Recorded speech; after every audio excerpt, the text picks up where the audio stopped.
कुछ दिनों पहले एक बहुत ही मशहूर पॉडकास्टर हैं लेक्स फ्रेडमैन। उनका पॉडकास्ट हुआ इंडिया के प्राइम मिनिस्टर नरेंद्र मोदी साहब के साथ। पॉडकास्ट बहुत मज़े का था, ख़ासकर जो विजडम उसमें मोदी साहब ने शेयर किया वो बहुत इंटरेस्टिंग था और सुनने के काबिल था। पॉडकास्ट के एंड पे लेक्स ने जिस तरह से अपने नज़रियात का इजहार किया और कुछ बेहतरीन किताबों का जिक्र किया, वो बहुत ही अमेजिंग पार्ट था उस पूरे पॉडकास्ट का। उस पॉडकास्ट में जो मेरा फेवरेट पार्ट था वो था मेडिटेशन वाला, जिसमें लेक्स मोदी साहब से मेडिटेशन के बारे में पूछते हैं कि वो किस तरह से मेडिटेट करते हैं। लफ्ज़ मेडिटेशन के बारे में ना मोदी साहब ने कहा कि ये बड़ा ही कोई भारी लफ्ज़ बन जाता है जब आप मेडिटेशन बोलते हैं, और उन्होंने कहा कि इसे संस्कृत में ध्याना कहते हैं। और जब आप लफ्ज़ ध्यान या ध्याना, हम उर्दू में ध्यान कहते हैं, ध्यान देना, फोकस करना, कंसंट्रेट करना, तवज्जो देना, ध्यान देना, तो मोदी साहब ने कहा कि जब हम इसको ध्यान लफ्ज़ कहकर बुलाते हैं तो ये ज़्यादा आसान हो जाता है और हर किसी को ना अपनी लाइफ में इसको इम्प्लीमेंट करना इजी लगता है। क्योंकि जब मेडिटेशन की बात होती है तो सबको लगता है कि हमारा स्पिरिचुअल होना बहुत ज़रूरी है इसके लिए, लेकिन नहीं, मेडिटेशन का मतलब होता है ध्यान देना, कंसंट्रेट करना, अटेंशन देना। एक मेडिटेशन को मैं बोलती हूँ इंट्रिंसिक मेडिटेशन, जिसे करने के लिए आपको अपनी आंखें बंद करनी पड़ती हैं। आपको ध्यान देना होता है कि आपके अंदर क्या चल रहा है, आपके जो अंदर की दुनिया है उसमें क्या हो रहा है, बॉडी में क्या इमोशंस आ रहे हैं, जहन में क्या चल रहा है, कितना अपनी बॉडी को, अपने इमोशंस, अपनी फीलिंग्स को लेकर अवेयर हो। इंट्रिंसिक मेडिटेशन कहते हैं इसको। लेकिन सिर्फ अपने ऊपर ध्यान देने से बात नहीं बनती, कभी कभार हमें ज़रूरत होती है एक्सट्रिंसिक मेडिटेशन की, जिसमें हम बाहर की दुनिया पर भी ध्यान देते हैं कि बाहर क्या हो रहा है, हमारे इर्द गिर्द क्या हो रहा है, हमारे आसपास की चीज़ें हमें क्या इन्फॉर्मेशन दे रही हैं। तो आपको ज़िंदगी में दोनों किस्म की मेडिटेशन की ज़रूरत पड़ती है। आप आंखें बंद करके अपने अंदर भी ध्यान देते हैं और आंखें खोल कर बाहर की दुनिया पर भी ध्यान देते हैं, और दोनों जगह जो इन्फॉर्मेशन आपको मिलती है वो आपको बेहतर समझ देती है अपने आप की और दुनिया की। तो आपको ज़िंदगी में दोनों किस्म की मेडिटेशन की ज़रूरत पड़ती है। आप आंखें बंद करके अपने अंदर भी ध्यान देते हैं और आंखें खोलकर बाहर की दुनिया पर भी ध्यान देते हैं, और दोनों जगह जो इन्फॉर्मेशन आपको मिलती है वो आपको बेहतर समझ देती है अपने आप की और दुनिया की। मैं अक्सर अपने क्लाइंट से भी ये बात कहती हूँ कि आप दोनों जगह ध्यान दीजिए। आंखें बंद करके पहले अपने अंदर ध्यान दीजिए और आंखें खोलकर अपने आसपास के माहौल पर भी ध्यान दीजिए। स्पिरिचुअलिटी का मतलब ये नहीं होता कि आपने दुनिया से आप कट गए और आपने जो है ना वो कमरे में अपने आप को बंद कर दिया। स्पिरिचुअलिटी का मतलब कभी कभार आइसोलेशन हो सकता है कि आप आइसोलेटेड हो गए, आप सॉलिट्यूड में चले गए और आपने ध्यान देना शुरू किया अपने ऊपर। लेकिन कभी कभार स्पिरिचुअलिटी जो है ना वो दुनिया में खुद को झोंक देने का नाम भी होता है। जी हाँ, दुनिया के जो मामलात हैं, जो दुनियावी मामलात हैं, जो बाकी के इंसान हैं, उनके साथ आप कैसे डील करते हो, उनके साथ आप कैसे इंटरेक्ट करते हो, कैसे अपने आसपास के इंसानों को आप समझते हो, उनकी नफ्सियात समझते हो, उनकी प्रॉब्लम्स को समझते हो, दुनिया के निज़ाम को समझते हो। इसमें मौजूद नाइंसाफ़ी, तफरीक, डिस्क्रिमिनेशन, सया सफ़ेद, अच्छा बुरा, सही गलत, जो कुछ भी आपके इर्द गिर्द हो रहा है, आप किस तरह से इन चीज़ों के साथ डील करते हो, ये भी स्पिरिचुअलिटी में ही आता है। जो दुनिया का दलदल है ना, कभी कभार उसके अंदर उतरने का नाम रूहानियत होता है। तो कभी कभार दुनिया से कट कर कुछ टाइम अपने आप को देना, सॉलिट्यूड में जाना रूहानियत होता है। मैंने अपनी पर्सनल लाइफ में ये सीखा। अपनी ज़िंदगी में 1-2 साल में बहुत ज़्यादा सॉलिट्यूड में रही हूँ। वो मेरा टाइम था थोड़ा सा अपने आप को जानने और समझने का। लेकिन फिर मुझे एहसास हुआ कि अब टाइम आ चुका है कि थोड़ा सा दुनिया में भी कदम रखा जाए, दुनिया को भी समझा जाए, अपने आसपास वालों की खबर ली जाए, देखा जाए कि हो क्या रहा है। हालांकि बड़ा अनकंफर्टेबल होता है, हम हर्ट होते हैं, हमें लोगों की बातें डिसअपॉइंट करती हैं, परेशान करती हैं, गुस्सा दिलाती हैं, धोखा मिलता है, फ़रेब मिलता है, नाइंसाफ़ी होती है, बहुत कुछ ऐसा होता है जो आपको पसंद नहीं है, मायूसी होती है।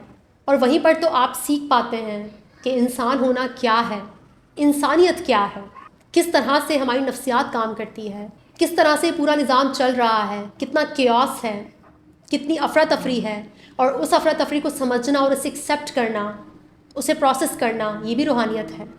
इस पॉडकास्ट में सबसे आखिर में ना लेक्स हरमन हेसे की बुक है सिद्धार्था, उसका जिक्र करते हैं और उसमें से अपने जो फेवरेट पॉइंट्स हैं वो भी शेयर करते हैं।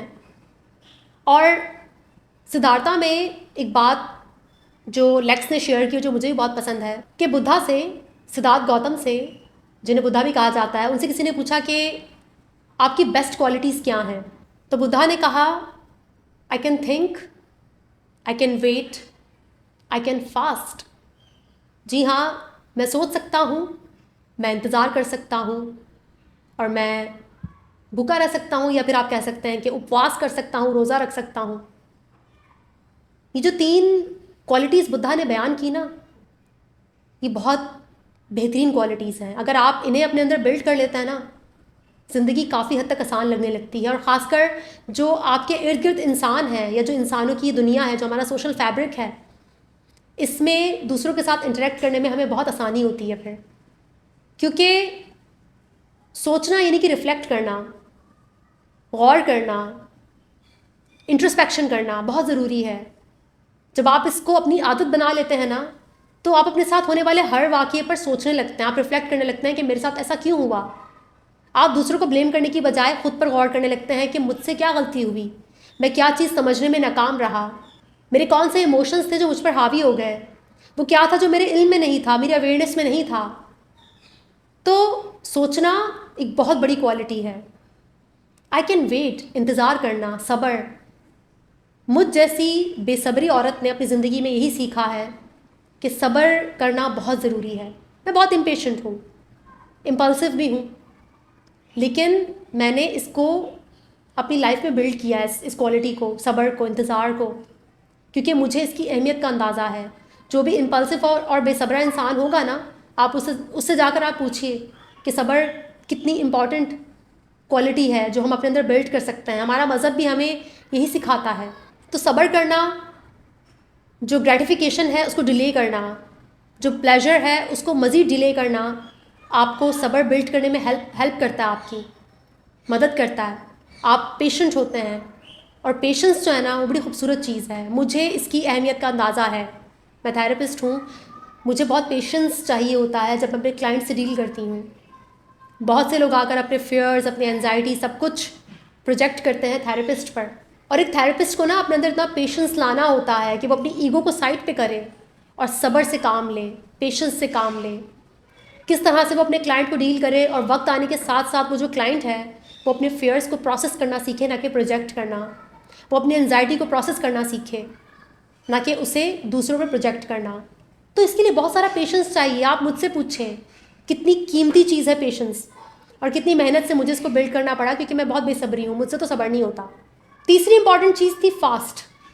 जी हाँ, भूखा रहना बहुत ज़रूरी है। फास्टिंग कितनी इंपॉर्टेंट है ये मैं आपको, मेरे पास अल्फाज नहीं है बयान करने के लिए। बहुत ज़रूरी है चीज़ों को डिले करना, कभी कभार अपने आप को कंट्रोल लेकर आना, अपने आप को आजमाना कि मैं कितना फ्लेक्सिबल हूँ, मैं कितना वेट कर सकता हूँ, मैं कितना डिले कर सकता हूँ उन चीज़ों को जिनके लिए मैं बहुत ज़्यादा एक्साइटेड हूँ, जिनके लिए मेरे अंदर बहुत ज़्यादा अर्ज है या मैं क्रेव कर रहा हूँ। लेक्स फ्रेडमैन और नरेंद्र मोदी साहब का जो पॉडकास्ट था वो बहुत इंटरेस्टिंग था, और यकीनन मोदी साहब ने काफ़ी टाइम हिमालय में जो साधु हैं, जो योगी हैं, जो संत हैं, उनके साथ गुजारा, और काफ़ी प्रैक्टिसेस की, जिसमें एक प्रैक्टिस का उन्होंने जिक्र किया कि किस तरह पानी की वो जो कतरे, जो बूंदें थीं, वो जब एक बर्तन पर गिरती थी तो किस तरह से वो फोकस करते थे उस जो वो ड्रॉप्स हैं, जो वाटर ड्रॉप्स हैं, उनको उनकी आवाज़, उनके साउंड को सुनने के लिए। तो ऐसी बहुत सारी प्रैक्टिसेस होती हैं जो हिमालय में संत साधु जिनके आश्रम होते हैं वो करवाते हैं, ऐसी प्रैक्टिसेस आपको, ताकि आपका फोकस अच्छा हो, ताकि आप बेहतर तौर पर तवज्जो दे पाएँ, आपके जो थॉट्स इमोशंस हैं आप उन्हें प्रोसेस कर पाएँ, अच्छे डिसीजंस, बेहतरीन डिसीजंस ले पाएँ। तो ये बहुत ज़रूरी होती हैं, ये प्रैक्टिसेस आपको करनी चाहिए। आप चाहें तो जाकर ये पॉडकास्ट देख सकते हैं, बहुत मज़ेदार, बहुत इंटरेस्टिंग है। और उसमें वो पॉलिटिक्स वाला पार्ट इग्नोर कीजिएगा, क्योंकि उससे आपका कोई ताल्लुक़ नहीं होना चाहिए।